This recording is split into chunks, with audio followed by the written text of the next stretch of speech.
So Laurie asked me to give you an overview of the impact of methamphetamine use during pregnancy. Some of this may be information you already know, but it relates directly to pregnancy. So I want to start with how methamphetamine does have its action on the nervous system. Um, as many of you probably know, the way our nervous systems work is electrical messages get passed down the nerve pathway. And then when a nerve gap appears, the catecholamine system must transmit that electrical message across the nerve gap before the message can move on. And once the catecholamines have accomplished their task, there is reuptake. So I'm sure many of you are familiar with the usual catecholamines. There's dopamine, serotonin, norepinephrine. We're going to talk about dopamine. So dopamine is a neurotransmitter that picks up the electrical message, carries it across, releases it, and then there is reuptake of the dopamine, which is why we never run out of dopamine.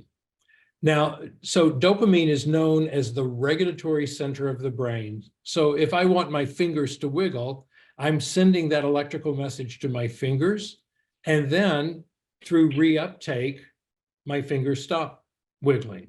So essentially, dopamine has regulated how much I wiggle my fingers. But dopamine is not only the regulatory center of the brain located in the prefrontal cortex, the front of the brain, it's also the pleasure center. So the reason people use drugs is to get an excess of dopamine at the distal nerve ending. That's what produces the high. So what methamphetamine does is a massive release. It causes massive release of dopamine across the nerve ending.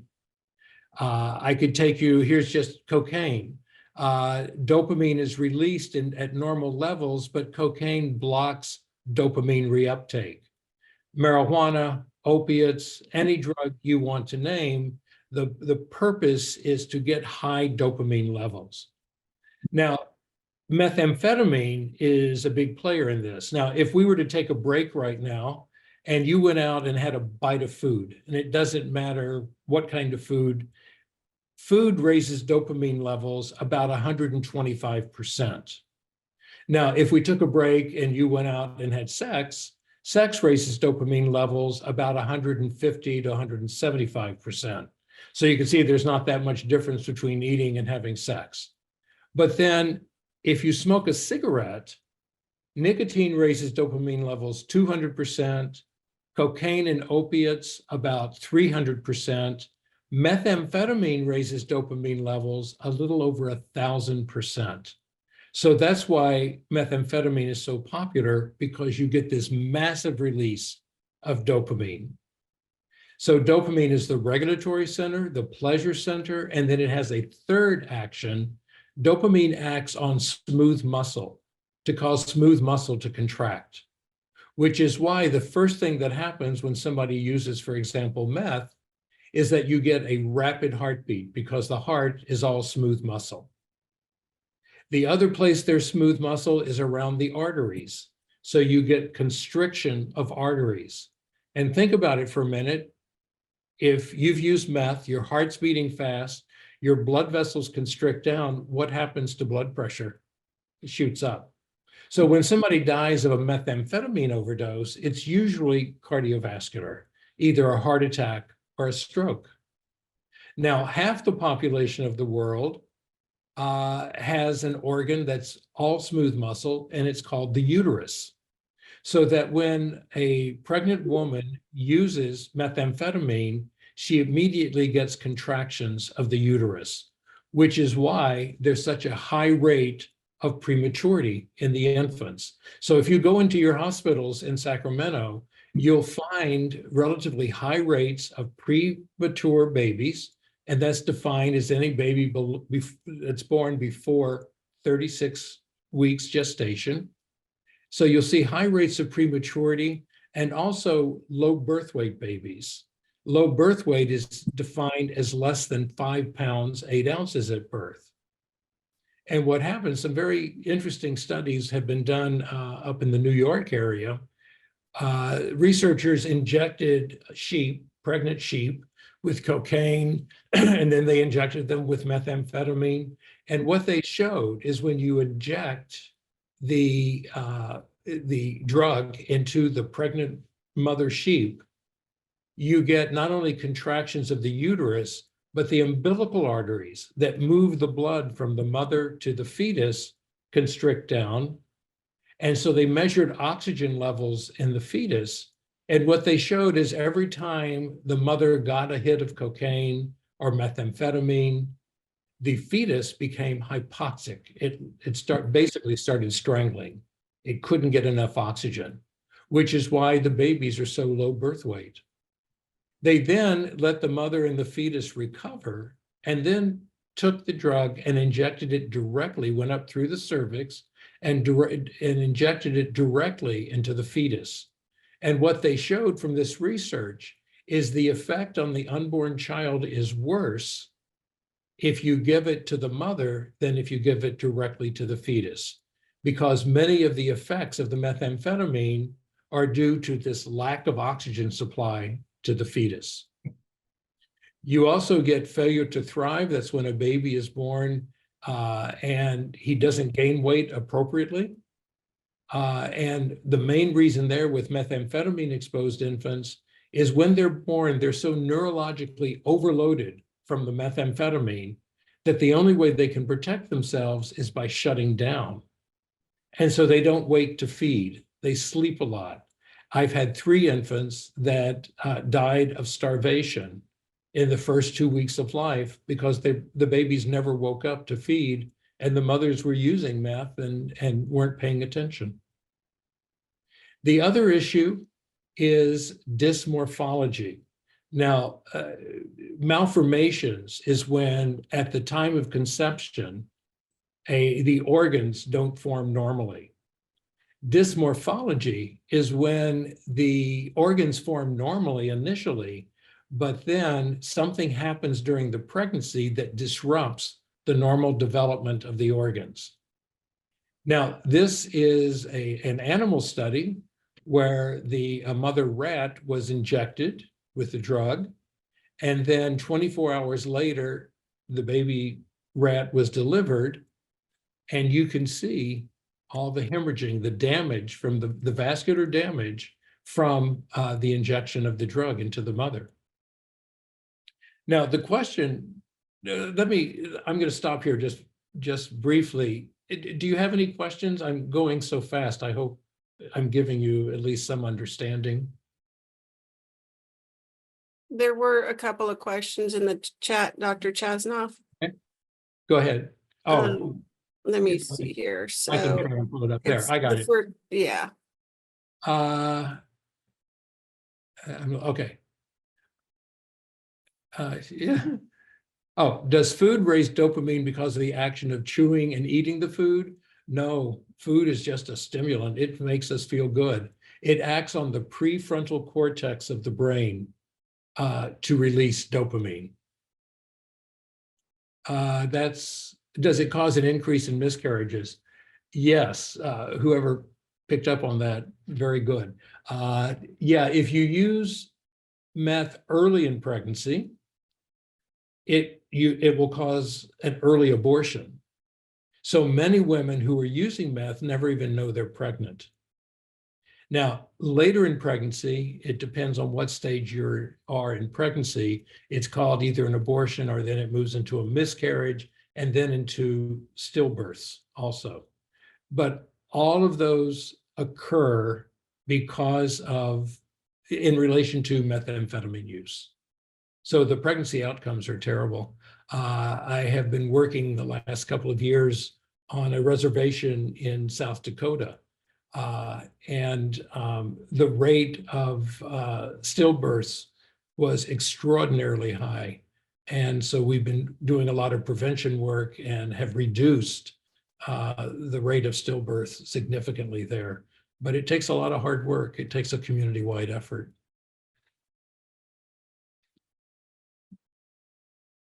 So So now, so the question always comes up, what if the woman is pregnant, it finds out she's pregnant and stops using? Is there any effect early in pregnancy? And in order to understand this, and also to understand what happens to the children long-term, let's talk about how the brain works. I talked earlier about how the nervous system works, but now let's look at the brain. As you're listening to this presentation, here's what your brain is doing. It's taking in the information, organizing it, storing it in memory, so that at some point when you want to recall this information, you can feed it up into your prefrontal cortex, where dopamine guides you on how to use the information. So let's just take a very simple example. Let's say you're walking along the street and you're walking along the sidewalk. You get to a street and you look to see if a car is coming. The image of that car enters your eye, hits your brain, flash, there's the car. Now, how do you know what to do in response to the car? That information is fed up to the prefrontal cortex in the front of your brain, so dopamine can fire off and tell you to stop walking. So these are the various parts of the brain: the frontal lobe, parietal, occipital, temporal, and then the part of the brain I keep talking about, the prefrontal cortex. You don't have to remember the parts of the brain, but what you need to understand is information enters the brain through different pathways. Anything you see enters your eye, travels along the optic nerve, and hits the back of the brain. It's called the visual cortex. Anything you hear enters the ear and inserts on the middle part of the brain, and taste, touch, and smell enter the parietal lobe. The job of the brain is to bring all that information together and then to feed it up to the prefrontal cortex so you know how to respond. So that's how you knew how to stop walking when you saw a car coming, is because that visual information entered the brain, shot forward to the prefrontal cortex, and your dopamine said, stop walking. This is because the dopamine is the regulatory center of the brain. Now, I just showed you this graphic earlier, but there's something I didn't tell you. For example, with methamphetamine, remember, you get massive release of dopamine across the nerve ending, but over time, what happens is you begin to deplete your dopamine receptors. With cocaine, you deplete your dopamine receptors. Dr. Chasnoff, there's a couple questions. One is, we're working on implementing the SBIRT at our institution using CMCQQ Quality Initiative. What resources in our community can aid us in this implementation? Well, one of the things I would like to do, that's great, but for pregnant women, the only instrument that has been validated for pregnant women is something called the 4Ps Plus, which as part of our contract, and we invented the 4Ps Plus, I don't know how to say it, but part of our contract with Sacramento County is to train providers in how to use the 4Ps Plus. So that's available to you. If you want more information, please, Laurie knows how to contact me. NIH has done separate studies of screening instruments for pregnant women, the World Health Organization, the U.S. Prevention Services Task Force, and they all concluded the only validated instrument for pregnant women is the 4Ps Plus. And I would love to be in contact with you, and we'll get you trained and get you started using the 4Ps Plus. It's 5 questions. I've got all sorts of data we can show you. Yeah, I can, Jessica, if you want to leave your information in the chat, I'll get a hold of you and provide Dr. Chasnoff's contact, and you can be in direct communication with him. And then a couple of more questions, Dr. Chasnoff, since you're on this. Does Ritalin also downregulate dopamine receptors? No. Wow. Could we have an hour and 40 minutes instead of 40 minutes? No, all the Ritalin does is help release what dopamine is there. Now, there are other medications that act in different ways, but for our purposes today, just consider the release of dopamine as the key action of the Ritalin. And then last question, what would be the medication for a child with prenatal exposure and is presenting as ADHD if ADHD medication has a negative impact? Well, that requires a full evaluation of the child. And most of my work over my career has been asking the question, how do you evaluate a child? And that's actually the last slide. So here's how you do it. It is now agreed in the research and clinical literature that to evaluate a child properly, no matter what their background is, you have to evaluate them across 3 domains of functioning. Neurocognitive, which includes not only global cognitive development like IQ, but also executive functioning and things like working memory. I'll give you an example of working memory just so you can see what I'm talking about. I'm going to ask you a couple of questions. You need to answer them out loud, okay? Do it softly so you don't bother other people around you. All right, here's your first task. Tell me your telephone number. Go ahead. I want to see mouths moving that you're answering. Okay, good. Great. You pulled that information out of long-term memory. All right, here's your next question. Tell me your telephone number backwards.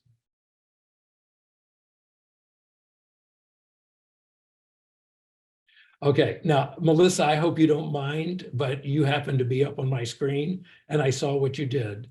You're a good sport, right? Do you mind if I talk about you? So here's what I said, tell me your telephone number backwards. Melissa looked up. So what she did is she posted her telephone number and then read it backwards. Melissa is a visual learner. And many of you, that's exactly what you did. And that's what I do. I post my telephone number, I can read it backwards. Now, some of you are auditory learners. So you said your number forward very quickly and then said it backwards. You memorized it. Either way, that's called working memory, to take information out of your brain and use it to accomplish a task. That's working memory. Children with prenatal methamphetamine exposure have very poor working memory.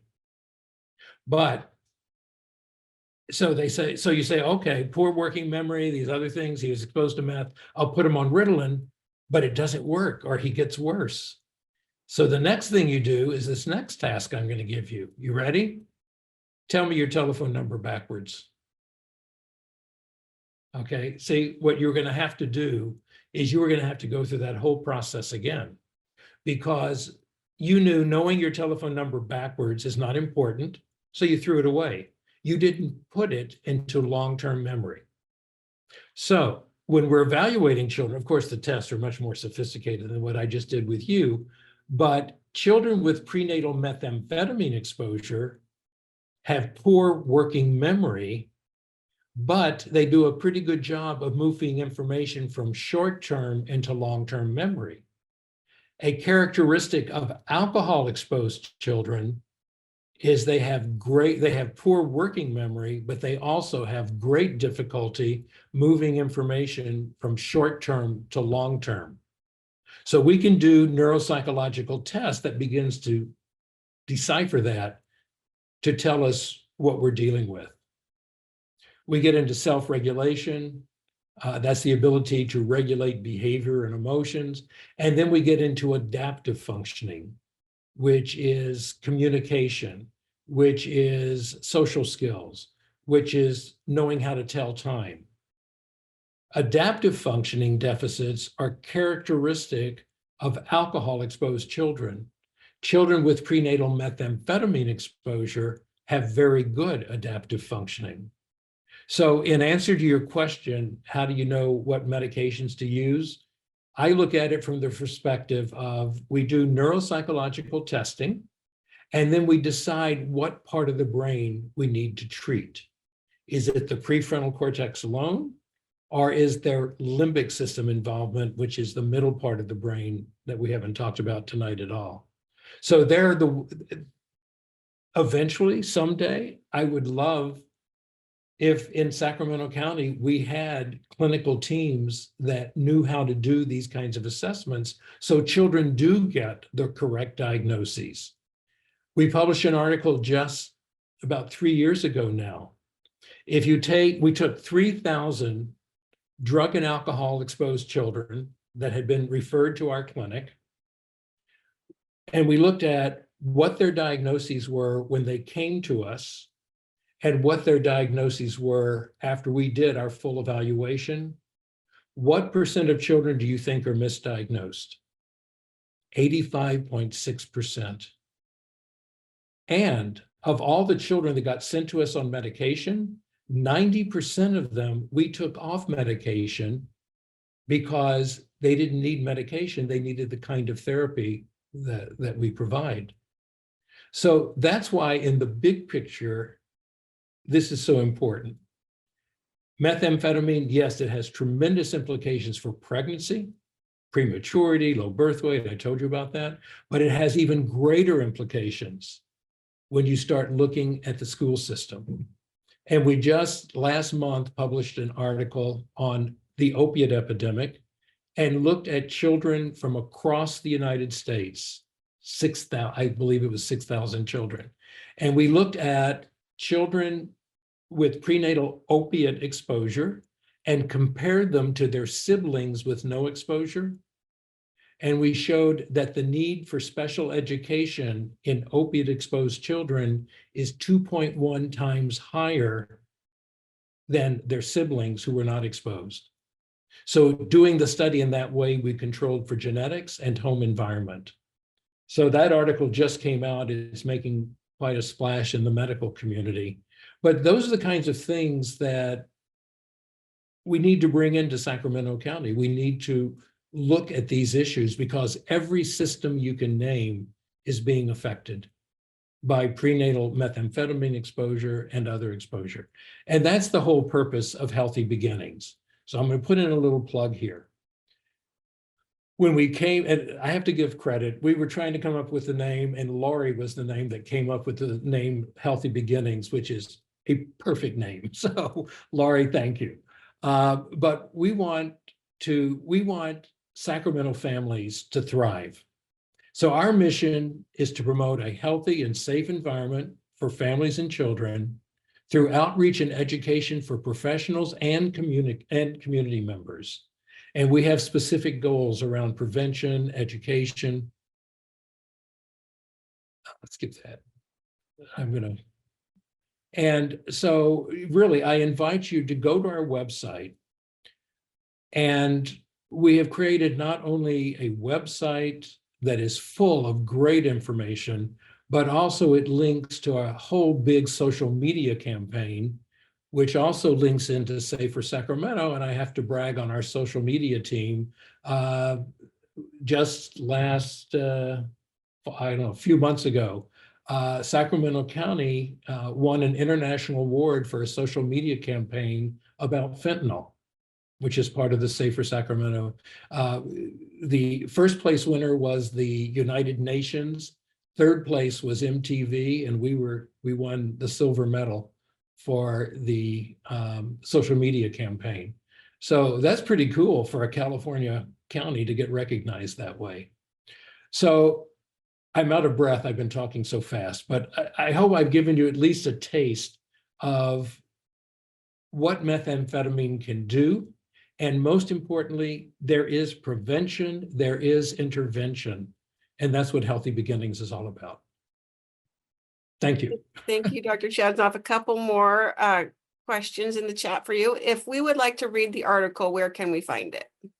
We can't post article. I don't know which article you're talking about, but anything, you can contact me through the Healthy Beginnings website, and I certainly don't mind if you email me directly. It's just my name, ira.chasnoff@gmail.com, or let Laurie know what articles you want. Everything I've told you is science-based, published, peer-reviewed, and because of copyright, we can't post articles, but I'm happy to send them to you. Great, thank you. And then let's see, it says 86% misdiagnosed. Therapy could be more effective than medication for many because therapy will address the underlying trauma. See, yeah, 40 minutes, we didn't get to talk about trauma, but absolutely, yeah. And then the Opioid Coalition would love for a link to the opioid article as well. So yeah, we'll get folks in touch. And then we have Diane Wolf with a question. So my question is a little bit off topic, but when I was in training, we used to involuntarily hospitalize pregnant women who were abusing drugs. And I wonder how we justify doing that in light of the whole pro-choice movement. So I'm interested in your thoughts about that. Mhm. Here's the reality. When you develop punitive models of intervention, such as automatic removal of the baby, jailing the woman, involuntarily hospitalizing her, what the public health result is, you have more women that avoid prenatal care and thus bad outcomes. So your outcomes actually get worse when you implement policies like that. From a policy perspective, the thing you want to do is bring in your primary care providers that are giving prenatal care, train them in the models of screening, brief intervention, and gender-specific treatment. And you improve not only individual outcomes, you improve your community statistics also. And we've written and published extensively on that. And again, if you want further information, you can contact me. But Diane, when you said we, I don't know who we is, but that's not a good policy, involuntary hospitalization. All you do is drive women out of prenatal care. If you're interested in this topic, go to the Supreme Court, U.S. Supreme Court, Ferguson versus Charleston, South Carolina, and a case that I got called into to do expert testimony was that exact kind of case. And the Supreme Court said you can't do that. That's a violation of Fourth Amendment, search and seizure. So there are all sorts of reasons. And again, this is another couple of hours discussion, but good questions. Yeah, good questions and comments for discussion. And then we have another comment at the core. We want to be solution oriented in the ways we support our community's health. Thank you for that feedback, Dr. Chasnoff. Others are agreeing. So, all right. Other questions for Dr. Chasnoff before we end the meeting this afternoon? Great presentation. So thanks so much. Any other questions? Okay.